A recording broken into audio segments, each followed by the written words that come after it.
Hello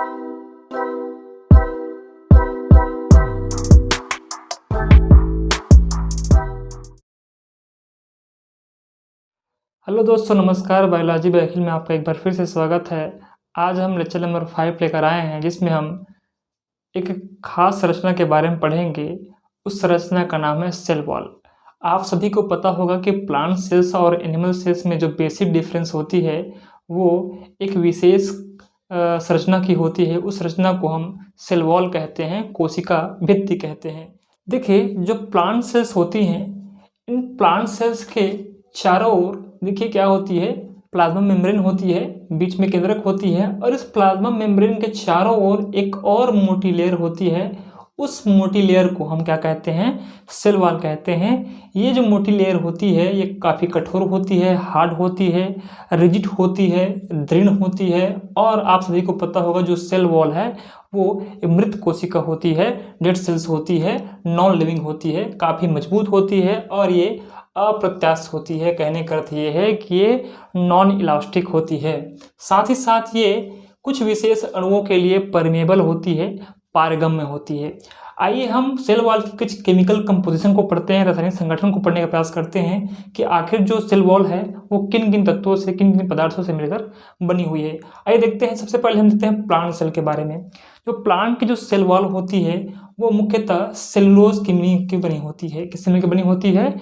cellulose से मिलकर बनी होती है। साथ ही साथ हेमीसेलुलोज से मिलकर बनी होती है, पेक्टिन्स और प्रोटीन से मिलकर बनी होती है।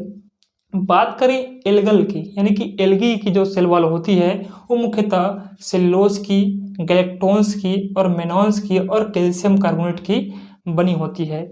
बात करें हम फंगस की, फंजाई की, तो फंगाई की जो सेल वॉल है वो काइटिन की बनी होती है। साथ ही साथ जो बैक्टीरिया के जो सेल वॉल्स होते हैं वो पेप्टाइडोग्लाइकेन की मिलकर बनी होती है। अब देखिए, बार बार आपने भी पढ़ा होगा कि जो सेल वॉल होती हैं वो सेलुलोज से मिलकर बनी होती है, सेलुलोज से मिलकर बनी होती हैं। तो आखिर जो सेलुलोज है क्या चीज़? देखिए, जिस प्रकार जो प्रोटीन्स होते हैं वो अमीनो एसिड के श्रृंखलाओं से मिलकर बने होते हैं, ठीक उसी प्रकार जो हमारे सेलुलोज होते हैं, जो प्लांट सेल के जो सेल वॉल होते हैं, वो लगभग 3000 ग्लूकोज के चेन से मिलने से आपके एक सेलुलोज का निर्माण होता है और लगभग 100 सेलुलोज के मिलने से एक मिसेल का निर्माण होता है। ठीक है, मैंने क्या कहा कि 3000 ग्लूकोज चेन, यानी कि ग्लूकोज अणुओं के लगभग 3000 ग्लूकोज अणुओं के जो चेन होते हैं, उन चेनों के मिलने से क्या बनता है, आपका एक सेलुलोज बनता है और लगभग 100 सेलुलोज से एक मिसेल की निर्माण होता है। उसी प्रकार 20 मिसेल से आपके एक माइक्रोफाइब्रिल्स का निर्माण होता है और 250 माइक्रोफाइब्रिल्स से आपके एक फाइब्रिल्स का निर्माण होता है। तो इस प्रकार हमने देखा कि किस प्रकार सेल वॉल की जो आणविक संरचना है वो सेलुलोज से मिलकर बनी हुई है और ग्लूकोज की चेन से मिलकर बनी हुई है। बात करें हम सेल वॉल की संरचना की, स्ट्रक्चर ऑफ सेल वॉल की, तो सेल वॉल मुख्यतः कुछ संरचनाओं से मिलकर बनी हुई है। देखिए, पहली संरचना है मिडिल लेमिला। आप इस डायग्राम को देख पा रहे होंगे, ये सेल नंबर 1 और सेल नंबर 2 है और इन दोनों सेलों को जोड़ने वाले जो परत का नाम है उसको बोलते हैं मिडिल लेमिला।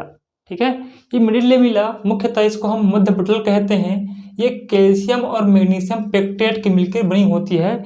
एक प्रकार से दो सेलों को जोड़ने का कार्य करती है, सीमेंटिंग करने का कार्य करती है। आप इस प्रकार देख रहे हैं, सेल एक है और दूसरा है, दोनों को जोड़ने का कार्य करती है। ये क्या करती है, दो सेलों को जोड़ने का कार्य करती है।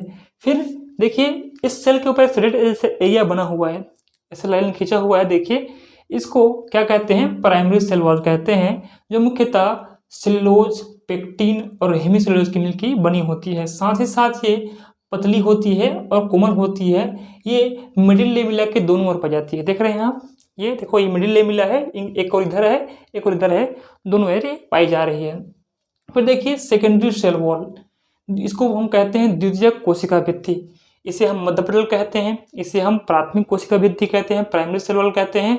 और आपको एक मोटी लेयर दिख रही होगी, 3 लेयर है इसमें रहने के लिए, एक मोटी लेयर दिख रही होगी, इसको हमने द्वितीयक कोशिका भित्ति कहा, सेकेंडरी सेल वॉल कहा। ये मुख्यतः सेलुलोज और हेमीसेलुलोज की मिलकर बनी होती है। साथ ही साथ इसमें लिग्निन, सुबेरिन, क्यूटिन का जमा होता है। ये काफ़ी मोटी स्तर होती है।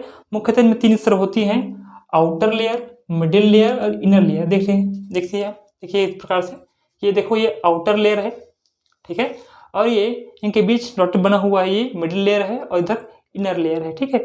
ये आउटर लेयर, मिडिल लेयर और इनर लेयर तीनों मिलकर हमारे से क्या बनाते हैं, सेकेंडरी सेल वॉल का निर्माण करते हैं। सेकेंडरी सेल वॉल क्या करती है, यांत्रिक सहारा देने का कार्य करती है। तो इस प्रकार हमने देखा कि जो सेल वॉल है वो किन किन संरचनाओं से मिलकर बनी हुई है और किस प्रकार ये कोशिकाओं को या प्लांट सेल्स को किस प्रकार ये सहारा देने का कार्य करती है। आई होप आप लोगों को ये वीडियो अच्छा लगा हो। अगर अच्छा लगा हो तो प्लीज़ इसे लाइक कीजिए, शेयर कीजिए, सब्सक्राइब कीजिए और उन बच्चों तक जरूर भेजिए जिनको इनकी आवश्यकता हो। बहुत बहुत धन्यवाद।